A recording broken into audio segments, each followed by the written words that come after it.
Olá, querido amigo, querida amiga, bem-vindo ao meu canal, Professor Rodrigo Batista. Aqui juntos, todos os dias, nós pegamos o nosso guia de estudo e separamos tempo para estar com Jesus. Relacionamento é a chave do sucesso. Relacionamento com Deus. Precisamos ter comunhão com Deus. E hoje, então, é domingo, dia 6 de julho, e o nosso tema de estudo de hoje é a sarça ardente. Sarça ardente, né? Que estranho. O que é uma sarça? Sarça é uma planta. Uma simples planta, um arbusto, que tem muito lá na região do Sinai, onde Moisés recebeu o sinal de Deus. Só que ela pegou fogo, de repente. Algumas pessoas, alguns críticos dizem que isso pode acontecer naturalmente lá naquela região. E realmente acontece. Muitas vezes há um tipo de combustão, graças à terra, ao solo, e essas árvorezinhas, que são essas sarças, começam a pegar fogo do nada, lá no meio do deserto. Só que a sarça que Moisés viu, que estava no Monte Sinai, era diferente. A sarça não pegava, não se consumia. Era um fogo que brilhava, uma luz, mas não havia consumo do combustível. A sarça continua igual, não havia destruição nela. E isso chamou a atenção de Moisés. Ele viu, poxa, tem alguma coisa diferente aí. Vamos lá, tem alguma coisa especial. Então o que acontece? Depois de ter passado cerca de 40 anos na terra de Midian, onde ele foi um pastor, onde ele teve sua esposa, teve 2 filhos, né, o seu sogro que estava ali com ele. Ele teve aparentemente paz, tranquilidade, ao mesmo tempo que muito trabalho, porque um pastor do deserto tem muito trabalho, é sol quente, né, no deserto, mas ele estava bem. A nossa lição diz que durante esse período de 40 anos em que ele estava no deserto, ele escreveu o livro de Jó e o livro de Gênesis. Olha o que ele escreveu, né, as preciosidades que ele colocou pra gente.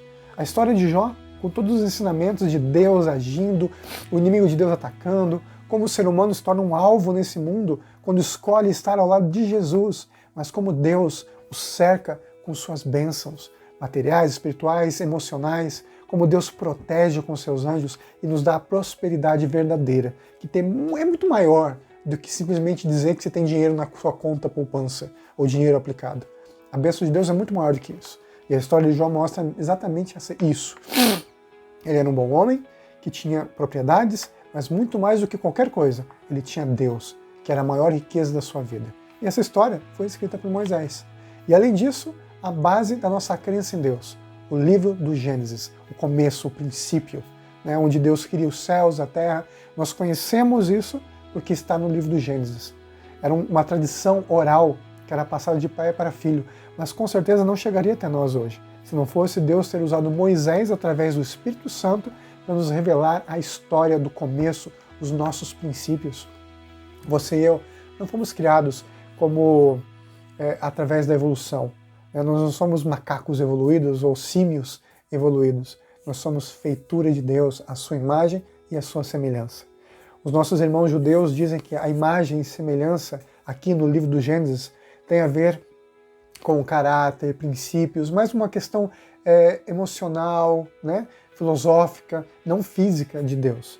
Mas também, isso é verdade, nós temos as características divinas, mas também fomos feitos à sua imagem e semelhança física, porque Deus sim tem um corpo. Deus mostra isso em vários textos bíblicos, onde Deus se assenta em seu trono, sempre uma imagem masculina, né, essa é a imagem de Deus, e é exatamente assim que Adão foi feito, uma imagem masculina.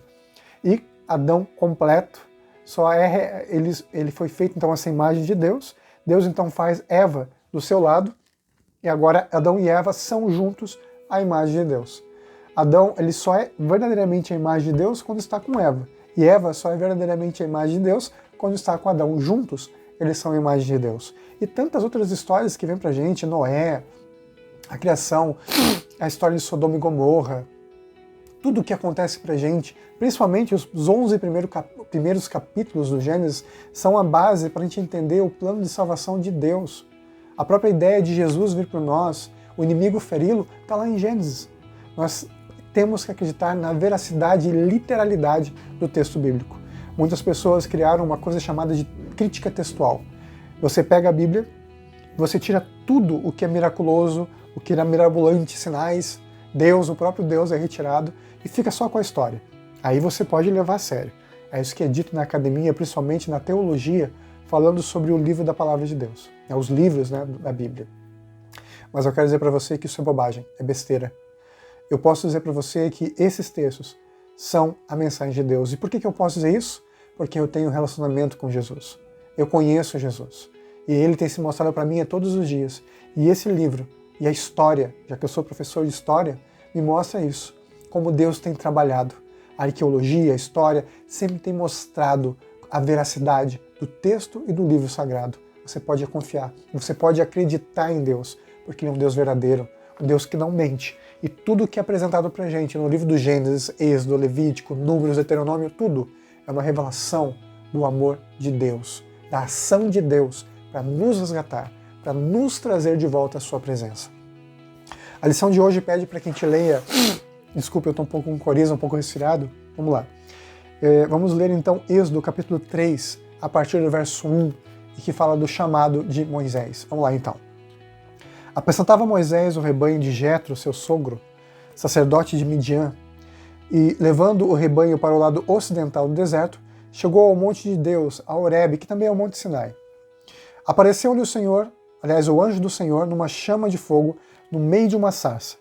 Moisés olhou, e eis que a sarça ardia no fogo, e a sarça não se consumia. Então disse consigo mesmo: irei para lá, e verei essa grande maravilha. Por que a sarça não se queima? Vendo o Senhor que ele se voltava para ver Deus do meio da sarça, o chamou e disse: Moisés, Moisés.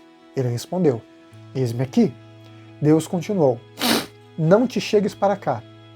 Tire as sandálias dos pés, porque o lugar em que estás é terra santa.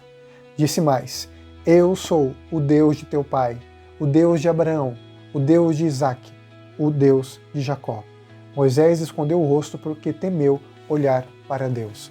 Nesses primeiros versos, esse encontro com Deus e Moisés, nós vemos Deus se apresentando a ele e Deus dizendo o seguinte: olha, Moisés, tira a sandália dos pés. A terra que você está se metendo agora, que você está pisando, é uma terra santa. Moisés entendeu essa mensagem, tirou suas sandálias e tampou o rosto, em reverência mesmo a Deus. Mas por que ele teve que tirar as sandálias dos pés? Eu, por exemplo, quando vou à igreja, eu não tiro o sapato. Eu sei que é um costume de muitos povos orientais fazerem isso, né?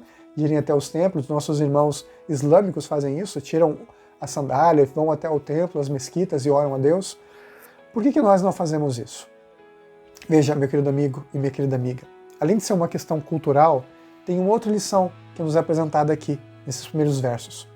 Moisés foi criado onde? No Egito. Durante 40 anos ele foi criado em tudo o que o Egito mostrava e acreditava. Ele sabia, tinha conhecimento dos deuses do Egito, né? Da arquitetura egípcia, da mumificação egípcia, enfim. Ele era extremamente preparado. E ele era um adorador de Deus ao mesmo tempo. Ele estava no meio do mundo, mas era um adorador de Deus. Durante 40 anos ele foi purificado de toda a influência e mal que o Egito fez no coração dele. E agora, ao Deus se apresentar para ele, Deus falou com ele numa linguagem que ele conseguia entender. De acordo com os textos mais antigos do Egito, as pessoas acreditavam, no Egito, que sempre que estivessem diante dos deuses, elas deveriam estar descalças. Essa curiosidade é muito importante. Deus pede para que Moisés tire a sandália ali, porque Deus queria mostrar para ele que ele estava diante de Deus. Sabe? Não era qualquer coisa, não era só um anjo aparecendo para ele. Não era só uma luz numa sarça, mas um Deus que estava diante dele. Por isso, reverentemente, ele tira as sandálias dos pés e então se curva. E não é apenas um Deus que se apresenta para ele. Deus falou para ele ali no verso 6, eu sou o Deus de teu pai. Ele identifica Moisés como alguém que é descendente de Abraão, de Isaque e de Jacó. Alguém que pertence ao povo do Senhor. Então não era qualquer Deus que estava diante dele, era o próprio Deus. Aí o texto bíblico diz que Deus ouviu o clamor do povo de Deus e conhecia o sofrimento do seu povo. Olha que lição espetacular de Deus. Deus sempre preparando as coisas e falando para a gente de uma forma que a gente consegue entender a nossa linguagem. A forma divina é a linguagem humana, para que nós possamos entender um Deus acessível. É a mesma coisa de Jesus na sua encarnação. Jesus veio para nós e Jesus se revelou a nós como um homem, porque assim nós conseguiríamos entender um pouquinho que seja de Deus e do relacionamento que temos que ter com Ele. Amanhã nós vamos continuar falando então sobre esse anjo do Senhor e continuando então desse encontro entre Moisés e Deus na sarça ardente. Vamos orar? Querido Pai, obrigado por tuas bênçãos, obrigado por tua revelação, por o Senhor falar com a gente de uma forma que nós podemos entender, através da nossa linguagem, mas claro, inspirado e inspirada pela palavra e vontade do Senhor. Obrigado por tuas bênçãos, pelo teu Santo Espírito, por Jesus. Amém. Meu amigo e minha amiga, nunca se esqueça, Deus sempre estará com você. Te vejo amanhã para a gente continuar o nosso estudo. Tchau, tchau.